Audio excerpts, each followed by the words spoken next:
Hear now the word of the Lord. I despise your religious festivals. Your assemblies are a stench to me. Even though you bring me burnt offerings and grain offerings, I will not accept them. Though you bring choice fellowship offerings, I will have no regard for them. Away with the noise of your songs, I will not listen to the music or your harps, but let justice roll down like waters and righteousness like a mighty stream. Did you bring me sacrifices and offerings 40 years in the wilderness, O people of Israel? As our annual celebration of the memory of Martin Luther King Jr. is upon us, I'm annually reminded of a canard of history and its telling. I'm reminded of the ways that goodness has more power in the narration of history than it ever did during the time of its unfolding. I remain in awe of the penchant of history to discover its nobility after the days of mass bystanding. Each year, I think about all the people who marched with King after the fact. I think about all of the people who supported King at the nadir of his popularity in 1967, 1968, but found that they supported him after April 4th, 1968. Now, as I recall this canard of history, I am not doing so in a mocking sort of way. It is not my intention to suggest deceit or misdirection. No, it is rather to suggest that history often redeems itself in its telling in ways that it never did in the midst of its unfolding. As we are witnesses today, as we celebrate the birthday of a man whose work and witness has gained clarity and luster through time, so that he has much more power and his words have much more power than they did when they were spoken. You know, a saying that King had, and he was often remembered for, is that the arc of the moral universe is long, but it bends toward justice. Now, most often, this is taken as an ethical statement of the Christian eschatological belief that God will redeem history in the end. And that's just so you all didn't think I was going to let you get away without at least 175-cent idea for the day. So, the eschatological belief. It is taken as a word of encouragement that no matter how powerful in the moment, evil and malice will not have the last word. Now, something I want us to see is the lived consequence of the presumption behind these words. More often than not, most likely, those in the struggle for justice will find themselves in the minority in the days in which they live. So while we remember, particularly here in New England, the power and force of the abolitionist movement, they were never more than a large minority of people. While we remember the civil rights movement and the women's rights movement, first it was the suffragist movement, then it became the women's movement, and then the civil rights movement, the movement to gain full legal protections for people who were queer. In their time, they were never the majority of the people. But they were powerful enough to find strength to change history. And often it is the case, I think, that people who find themselves in the midst of these struggles will find that theirs is not the majority opinion. Will find that theirs will not often enough be the ones with their hands on the levers of power. So we may be able to influence it for some time, but we won't ever have the full control of that. And that is clear in what we're seeing unfold today. Now, in those times, in the times that it may feel like a wilderness, because their society has so badly lost its way, what are people of goodwill to do? What are people of God to do? The times of Amos were days of relative calm and prosperity for Israel. So we're turning now to the text to think about what the text might show us for these times. Now, while there were always threats on the horizon, the rule of Jeroboam II was one in which the kingdom was relatively stable, in which things were relatively calm, in which people were able to carry out their daily commerce and they were able to carry out their daily lives without the lingering and looming threat of some external oppressor.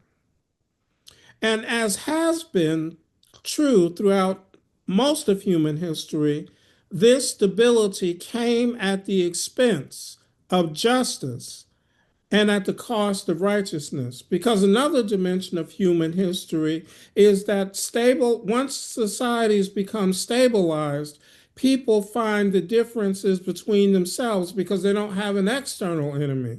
And as a consequence, that's when systems begin to evolve so that people who have power, influence, money, etc., are able to gain more of that because they have their hands on the levels of power. So this was a time in the history of Israel when not only was there relative peace and tranquility, but there were also very high levels of oppression. So this is the backdrop against which Amos gives voice to God's judgment. Now let's be clear about something here. When you read the text, it is not a judgment on the practices themselves. So God isn't saying that I no longer accept offerings. I no longer accept fellowship. I no longer accept your songs. God isn't saying that. He's just saying, I'm not accepting your songs. I'm not accepting your offerings. I'm not accepting your fellowship, and I'm not doing so because of the way that you're treating your neighbors and the way you're treating the least among you. So it's not that it's a judgment on the practices themselves, but rather on how their performance masked injustice in the land and made peace with unnecessary suffering and want and muted the ever present demand for justice. So God's judgment is when folks proceed as if all is okay and use that then to engage in religious performance that sort of sugarcoats what's happening in the world, or what's happening in their life. Now, here's the thing I want us to see. When God's judgment falls upon the people, it is not because of how they worship, but rather that they're longing for stability and prosperity, which is reflected in their worship, that when that comes at the expense of justice and righteousness, that's what profanes the worship. So when it turns into a television performance that worships the offering plate and not the God that the money is supposed to serve, when it becomes something that people tell those who are struggling for justice that they just need to be quiet and wait a little while, things are going to be okay. That it's when people use their religious performance to exclude and to normalize the exclusion of those in their midst, when tranquility and order and their memory become more important than the material welfare of all of God's children, that's what God has a problem with. Now, this was at the center of one of King's most significant pieces, his letter from a Birmingham jail. If you will recall, that was a public letter or a series of exchanges that was carried out on the pages of the local newspaper, where there were 8 clergymen who got together to write a letter to King during the Birmingham campaign and said that you should slow down. You're creating chaos in our city.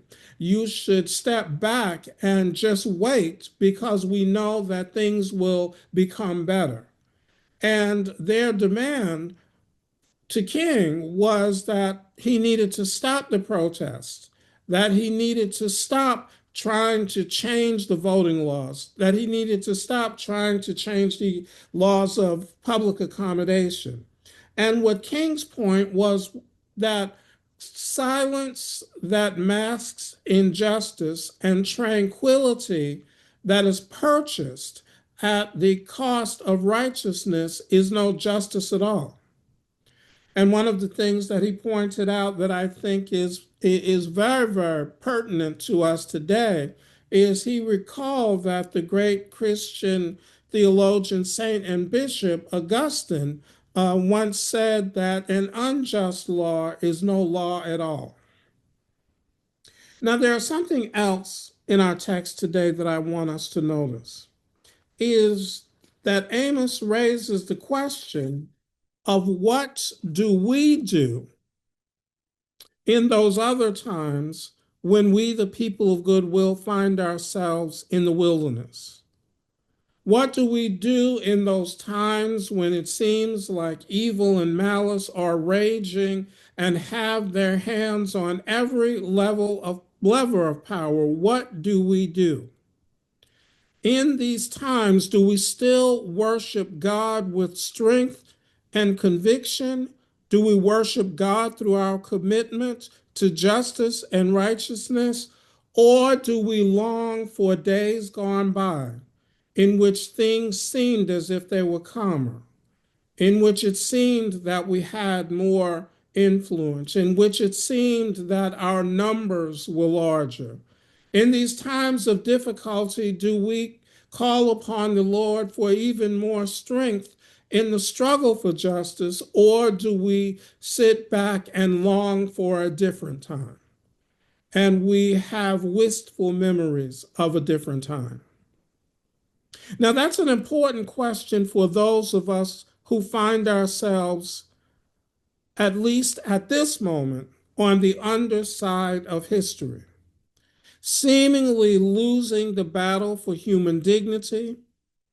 For we who find ourselves trying to raise the clarion call to justice against whelming odds, do we despair and simply drudge on, or do we fight with all that we have for a brighter future, holding on to and calling for God's strength and courage? Because that's what this text is about as well. Because it's not just about being faithful to God, not just celebrating our relationship with God, not just displaying to the world who and what we are as Christians in the good times when we feel as if we have strength and power, but in the bad times as well, as the people of Israel found when they were in the desert. Now, what I want us to see is that as we sojourn through these days of wilderness, we do so in good company. We do so with people of goodwill through history who in their time may have troubled that their living was in vain. If you ever have an opportunity, read some of the autobiographies and some of the narratives of people who were the abolitionists. They despaired that they might never live to see the end of that abomination called slavery. Read some of the works of people who were engaged in the suffrage movement, and about how, because we often forget that at the height of these movements, the people didn't know whether they were going to win or not. It was still an open question. So we are in good company, and we ought to gain courage from that, so that even in the times when it feels like our living may be in vain, that we know that God is still on our side. So on this day, when we remember St. Martin of Georgia, let us remember for every day of victory, for him, there were at least 2 days of defeat. For every major victory, there was a significant calamity. That there was none of the victories that were won without the loss of human life, of ones who were beloved. There was not the shedding of many blood. I mean, one of the things people often forget about the civil rights movement is that between 1956 and 1965, there were over 350 Black churches burned to the ground throughout the South in the United States. People don't often remember that. People don't remember how many lives were lost. We remember the famous names, but we don't remember the people who just disappeared because of the night riders overnight. So there were many times, and you could hear and read this in King's writings and in his speeches. There were many times when he was brought to the brink of despair. But then he said that the Holy Spirit would come and revive his soul again. So on this day that we remember, when we find ourselves in the midst of dark and perilous times, let us find the courage and devotion of those who, while they were never the majority, they were enough to change the course of history, enough to make a better world than they had found. And let us find the strength and courage in our time to do the same, so that indeed our efforts may bring about a better world and a better world than we have found. Amen.